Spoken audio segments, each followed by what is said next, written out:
I almost did not make this video. I sat down in the chair my granddaughter set up for me in front of this little camera, and I thought, who is going to listen to a 98-year-old woman talk about her kidneys and her sleep? And then I thought, well, maybe that is exactly who should be talking about it. Because I am still here. I am still sharp. I still cook my own food, tend the small herb garden outside my back door, sleep through the night without dragging myself to the bathroom 4 or 5 times the way I used to. And I live alone in the same house I have lived in for 51 years, without anyone hovering over me checking whether I have taken my pills. If there is even one person watching this who gets to feel what I feel on an ordinary morning, that quiet confidence of waking up and knowing your body is still working with you rather than against you, then sitting in front of this camera is the best decision I made this week. So come and sit with me a minute. I am going to talk to you the way I would talk to a dear friend, because that is what this is, even though we have never met. My name is Ruth Ellen. I was born in 1927 in a small farming community in eastern Kentucky, the 4th of 7 children, in a house without indoor plumbing until I was 9 years old. I tell you that not for sympathy, but because it matters for understanding how I think about the body. We did not have doctors we could call at every complaint. We had food and rest, and the particular knowledge that comes from paying close attention to how things work. I have been paying that kind of attention my whole life, and at 98 I am still learning. Before I tell you what works, I need to tell you where I was 13 years ago, because the contrast is the whole point. I was 85 years old, and I was exhausted in a way I had never been exhausted before, and I had been through a great deal that deserved to make a person tired. My nights had become something I dreaded. I would fall asleep well enough, but by midnight I was awake with that pressure, that insistent signal that allowed no negotiating, and I would make my way to the bathroom in the dark. And then again at 2, and then again at 4. Some nights 5 times. I would lie back down each time telling myself I would get back to sleep quickly, and sometimes I did. And sometimes I lay there in the dark, listening to the particular silence of a house where you are the only one left, and wondering what it would feel like to sleep through an entire night again. My ankles were swollen by the time evening came. My legs felt heavy and waterlogged. My lower back carried a dull, persistent ache that had moved in like an unwelcome tenant and showed no signs of leaving. And the fatigue was not just physical. It was the kind of tired that sits behind your eyes and makes everything feel slightly far away, as though you are watching your own life through a window rather than living it from the inside. I went to my doctor, a good man who listened carefully and cared genuinely, and he explained that what I was experiencing had a medical name, nocturia, and that it was very common in older adults, and that my kidneys were working harder than they once had, and that some degree of this was simply what aging meant. I sat in that office and I heard him out completely, because he deserved to be heard out. And then I drove home and I sat at my kitchen table with a cup of tea, and I made myself a quiet promise. I was not going to accept this is simply how it is, without first finding out whether I had done everything in my power to make it otherwise. I grew up understanding that food is not just fuel. It is information. Every bite you eat tells your body something, and your body listens and responds whether you are paying attention or not. My mother knew this without ever using that language. She knew which plants grew near the creek that helped a fever come down, which foods made the men stronger through harvest, which things you avoided when your stomach was troubled. This was not superstition. This was accumulated knowledge, passed from one generation to the next by people who had no other option but to pay close attention. I had drifted from that knowledge over the decades. Convenience had crept into my kitchen the way it creeps into everyone's kitchen eventually. Salt had crept in more than my body could handle gracefully. Things I knew were not right for me had become habits, because habits are stubborn, and time is short, and it is easier to reach for what is familiar than to think carefully about what you are actually doing. So I went back to paying close attention, and what I found over the following months changed every night of my life. Drop a comment below and tell me your age and where you are watching from. I read every single one, and I genuinely want to know who is out there listening. The first thing I brought back into my kitchen was beans. I know how that sounds. Beans, you have been eating beans your whole life probably. But there is a right way and a wrong way to eat them if what you are trying to do is support your kidneys. And most people, without knowing it, have been doing it the wrong way for years. Here is what I came to understand about what my kidneys are actually doing every single day of my life. They are filtering every drop of my blood continuously, without pause, without rest, without a single day off in 98 years. They separate what belongs in my blood from what needs to leave. They balance the minerals that keep my heart beating in its proper rhythm and my muscles working the way they should, and they send the waste out through my urine.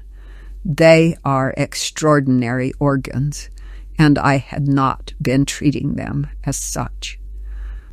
When you eat foods that are high in animal protein, high in sodium, high in processed ingredients, you are sending your kidneys an enormous and complicated workload with every single meal. Animal protein in particular breaks down in the body into compounds called urea that the kidneys have to filter and expel. In moderate amounts, this is entirely manageable. But decades of heavy animal protein, meal after meal, day after day, accumulates into a kind of chronic overwork that wears the kidneys down in ways you do not notice until the symptoms have already been present for years.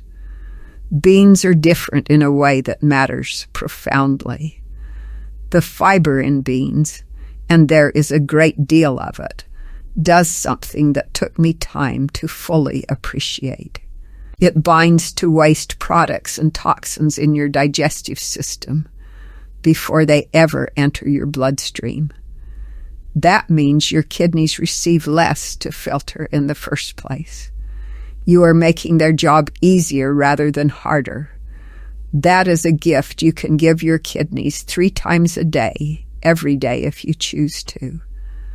The protein in beans is plant-based protein, which breaks down differently than animal protein and produces significantly less of the waste compounds that burden your kidneys. You still get the protein your body needs. You still maintain muscle and support your immune system and repair your cells. But the burden on your kidneys is a fraction of what it would be from an equivalent amount of meat. And then there is the potassium in beans, which supports blood pressure regulation and fluid balance, both of which matter enormously for kidney health, but which enters your body in a form your kidneys can handle more gracefully than the potassium from many other sources. I want to tell you something that I think captures what beans did for me better than any scientific explanation.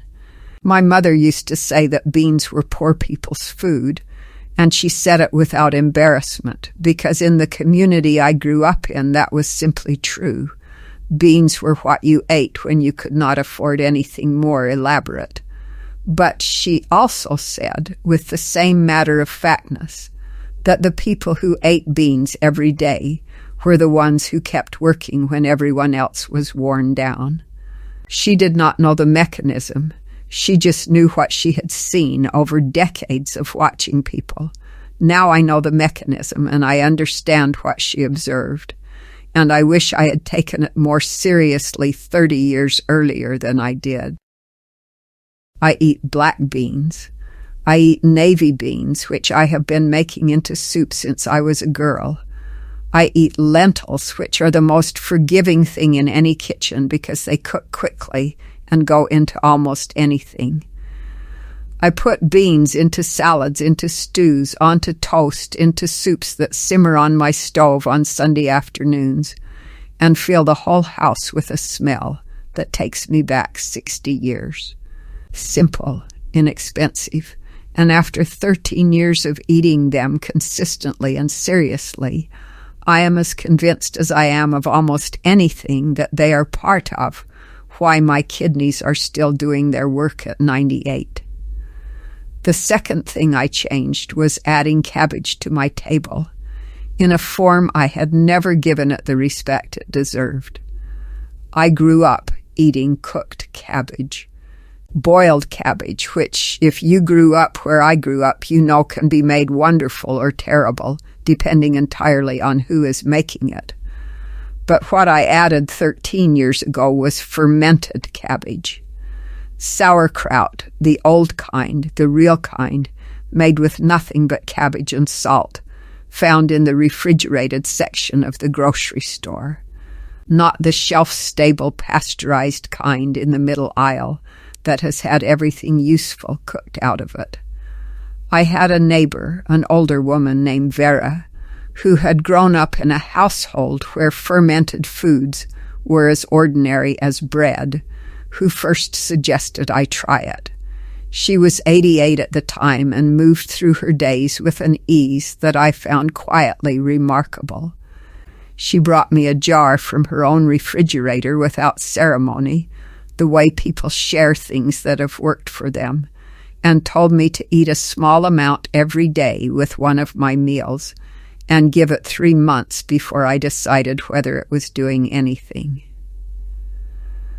What fermented foods do for the body involves something researchers have begun calling the gut-kidney axis, which is a way of describing the constant communication that happens between your digestive system and your kidneys. The community of beneficial bacteria living in your gut, when it is healthy and diverse and well-nourished, performs a kind of pre-filtering service. It converts waste compounds and toxins into forms that leave the body through the stool rather than through the blood, which means your kidneys receive less of the burden. When that community is depleted through years of processed food, antibiotics, stress, and the gradual dietary drift that happens in most people as they age, more of those compounds reach your kidneys, and your kidneys bear a heavier load than they need to. Every day I eat a small serving of plain sauerkraut with one of my meals. The label should have 2 ingredients, cabbage and salt. Nothing else. I also eat plain yogurt every morning, the kind with live active cultures and nothing added, no sweetener, no flavor.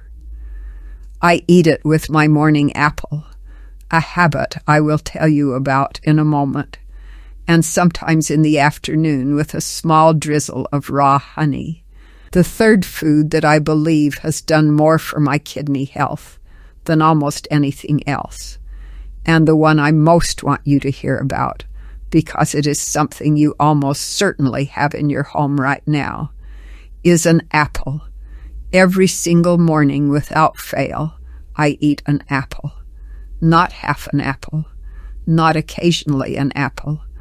An apple every morning before most other things. I have done this for 13 years, and I believe it is one of the simplest and most powerful things I do for my kidneys every day. Here is what most people do not realize about apples. They are one of the very few sweet, genuinely satisfying foods that are low in the 3 minerals that aging kidneys struggle with most: potassium, phosphorus, and sodium. For someone trying to support their kidney function while still eating something pleasant, that combination is genuinely rare and worth appreciating. But beyond the mineral profile, apples contain a flavonoid antioxidant called quercetin that has specific, documented, anti-inflammatory effects in kidney tissue. Chronic inflammation in the kidneys is one of the primary mechanisms through which kidney function declines over time. The kidneys become inflamed, and inflamed kidneys cannot filter efficiently. They hold fluid rather than releasing it. They accumulate waste rather than clearing it. And when they hold fluid, the consequences spread through the whole body: swollen ankles, heavy legs, frequent urgency at night, the dull aching in the lower back that I carried for years before I understood what was causing it. Quercetin from a daily apple works against this inflammation quietly and consistently, not dramatically, not immediately, but over months and years in the way that steady daily habits always work, incrementally, cumulatively, in a direction that eventually adds up to something you can feel. I eat my apple in the morning, cut into slices, because at 98 I give myself every reasonable accommodation, with a cup of plain yogurt on the side. The yogurt provides the probiotics that support my gut, which supports my kidneys. The apple provides the fiber and the quercetin that reduce the inflammatory burden on those kidneys. Together they are my morning ritual, and I would no more skip them than I would skip getting dressed. The third food that I believe has done more for my kidney health than almost anything else is the most ordinary thing in the world, and it has been in every kitchen I have ever lived in since I was a child: water. And I know that also sounds almost insultingly simple, but hear me out, because how I drink water and when I drink it is not the same as what most people do. And the difference matters more than I would have believed before I understood the mechanism. When I was 85 and suffering through those nights, I was barely drinking 4 or 5 cups of liquid a day, most of it coffee or tea. I was not thirsty. Or I did not notice being thirsty, which is not the same thing. The thirst signal in older adults becomes less reliable with age. Your kidneys begin trying to concentrate your urine to compensate for low fluid intake, and concentrated urine irritates the bladder lining, which causes urgency, which wakes you up, which is part of the cycle that was destroying my sleep. The research I found later, published through the European Journal of Nutrition, found that adequate hydration supports kidney filtration efficiency and meaningfully reduces the concentration of waste compounds in urine, which in turn reduces bladder irritation and nighttime urgency. The kidneys work better when they have the water they need to do their work properly. This seems obvious when stated plainly, but it is not how most people over 80 are actually living. Here is what I changed. I drink most of my water before 2 in the afternoon. I front-load my hydration into the morning and early afternoon hours, so that by the time evening arrives, my kidneys have processed the majority of what they need to process while I am still awake to make the trips. I stop drinking more than a few small sips after 6 in the evening.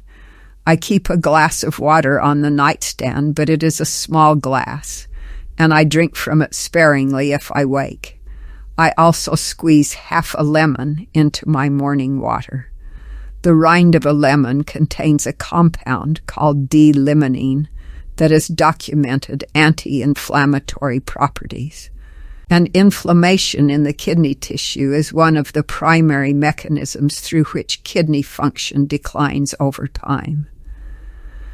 Now, a lot of people ask me about additional support for kidney health beyond food, and I have been looking closely at a supplement called Glucose 6, which works on blood sugar regulation in a way that matters directly for kidney health. Elevated blood sugar is one of the primary drivers of the kidney damage that contributes to the symptoms I was experiencing. It uses Gymnema sylvestre to reduce sugar absorption, cinnamon for cellular insulin sensitivity, and chromium to enhance how efficiently glucose moves into cells rather than circulating and causing damage. No stimulants, no harsh effects, made in a certified facility here in the United States. I have left a link in the description if you would like to look into it. But please, talk to your own doctor first.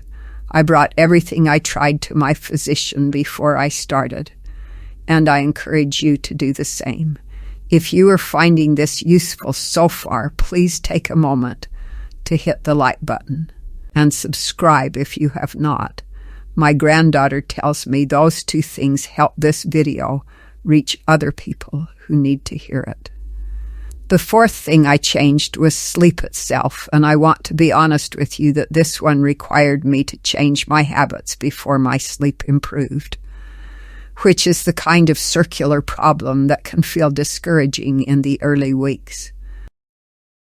Your kidneys do not work the same way through the night as they do during the day.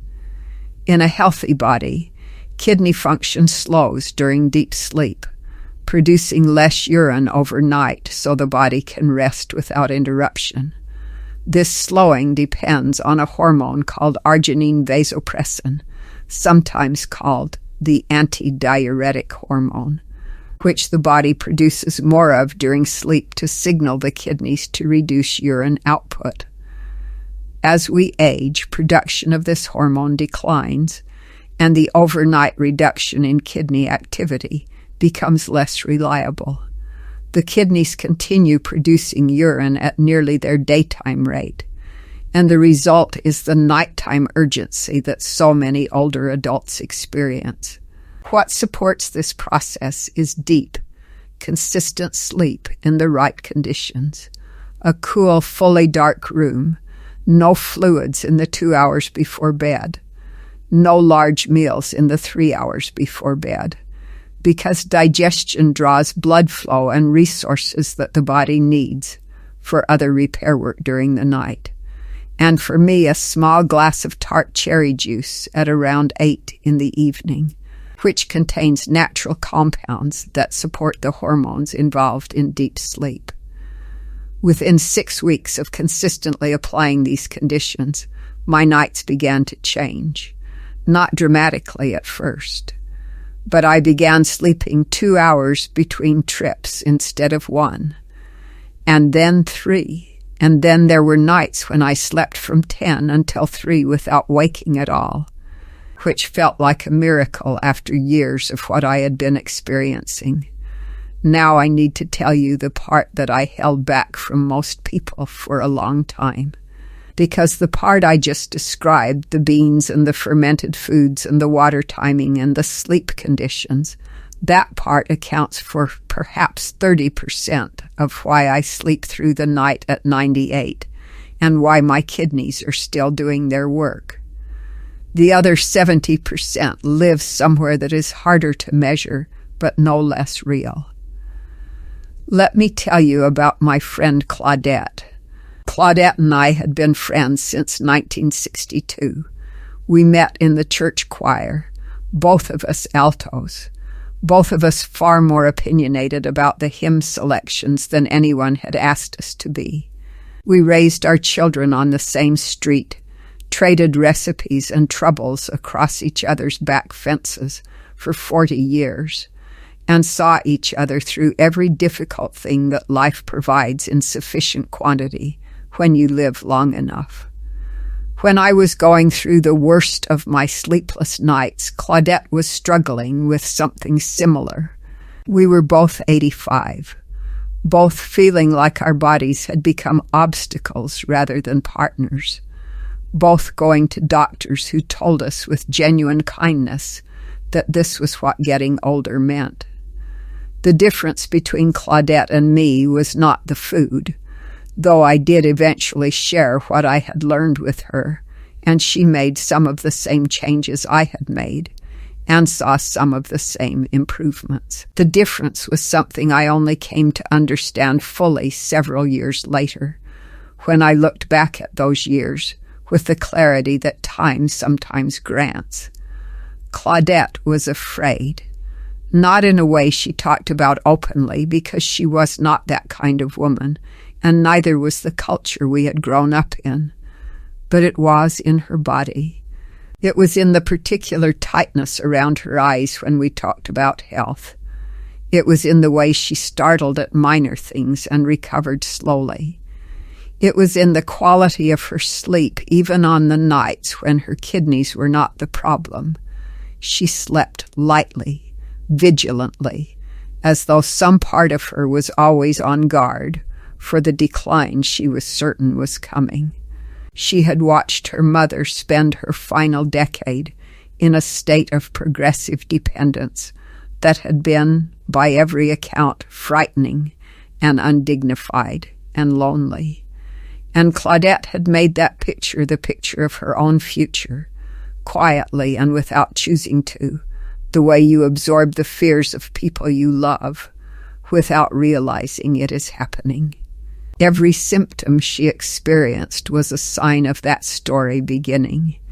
Every bad night was evidence of that ending approaching. Every morning she woke up a little more tired was proof that she was following the same path her mother had walked. The research on this is real. Chronic fear and sustained worry produce cortisol.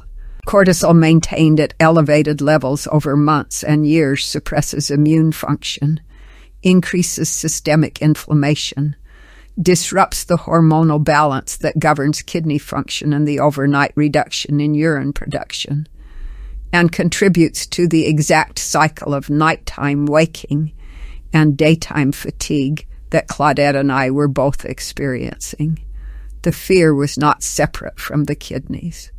The fear was affecting the kidneys in ways that no dietary change could fully reach. I had fear of my own in those years. I am not telling you I was without it. But somewhere in my 70s, through a combination of faith and stubbornness, and the particular perspective that comes from having lived long enough to see that the things you feared most rarely arrived in the form you imagined, I had found a place to put most of mine that was not inside my own body, not perfectly, not permanently, but consistently enough that it was not living in my chest every night when I tried to sleep. Claudette made the dietary changes, and her nights improved somewhat, but she never quite set the fear down, and I watched her carry it for the remaining years we had together. I believe that carrying cost her more than her kidney function cost her. I believe it cost her sleep that the food could not fully give back. I believe it cost her the particular ease of an ordinary morning that comes when you are not braced for the worst. My friend Claudette died at 89, 4 years after our troublesome nights began. I am still here 9 years after that, sleeping through the night in the house I have lived in for 51 years. I am not telling you this to compare outcomes. I am telling you because Claudette was a good woman who deserved more years than she received, and I believe something that no physician ever asked her about, and no food could fully address, was part of what she was missing. So here is everything I want you to take from this afternoon. Start with the beans, seriously and consistently, 4 or 5 times a week, in whatever form you enjoy. Make them the foundation of your eating rather than an occasional side dish. Add one fermented food every day. A small serving of plain sauerkraut with a meal. A cup of plain yogurt in the morning. Both, if you can manage it. Give your gut the support it needs to do the filtering work that would otherwise fall entirely on your kidneys. Change how you drink water. Drink most of it before 2 in the afternoon. Stop or nearly stop after 6 in the evening. Add lemon to your morning glass. Give your kidneys the fluid they need to work well and the timing they need to let you sleep. Fix the conditions around your sleep before you decide your sleep cannot be fixed. Cool room, dark room, no food for 3 hours before bed, no more than a sip or 2 of fluid for 2 hours before bed, and give yourself at least 8 weeks of consistency before you evaluate whether anything has changed. And then, when you have a quiet evening and no particular demands on your attention, sit with the question of what you are carrying in your body that has nothing to do with food or sleep.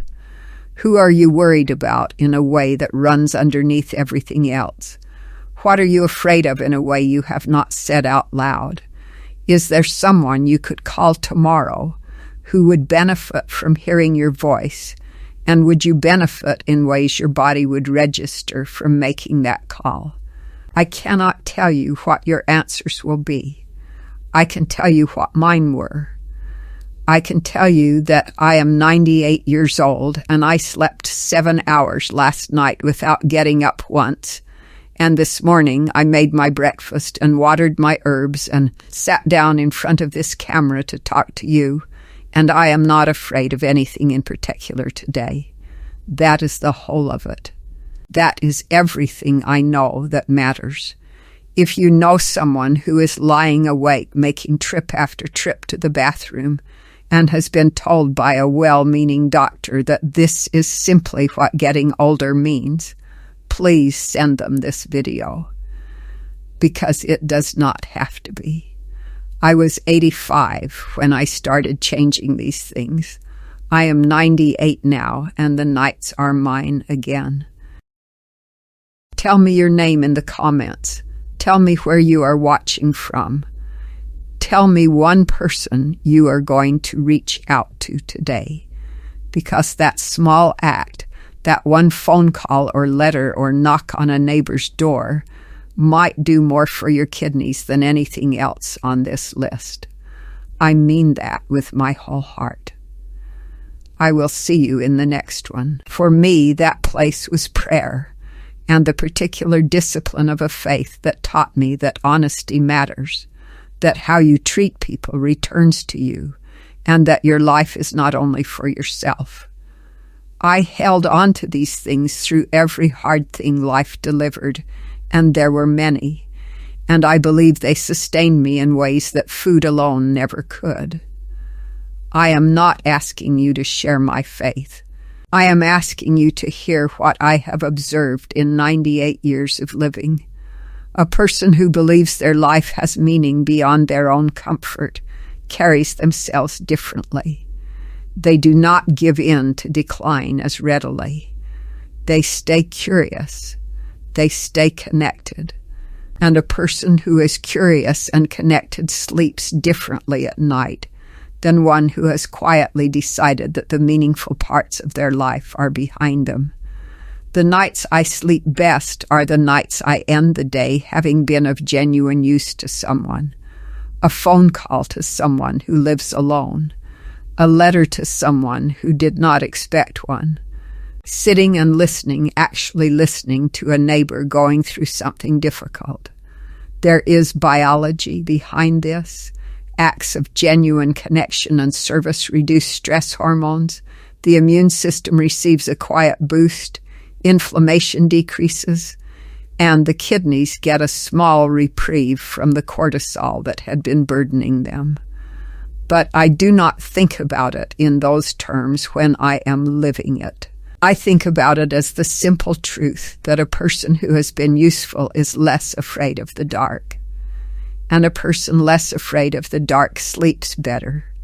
And better sleep means better healing. And better healing means kidneys that keep doing their work for a very long time. I am 98.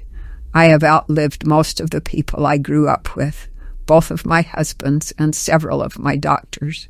Not because my body was spared difficulty, because it was not, but because I found, eventually and imperfectly, the combination of things that allow a body to keep working and a mind to keep its peace. And I believe that combination is available to most people who are honest with themselves about what they are carrying and patient enough to give their bodies time to respond.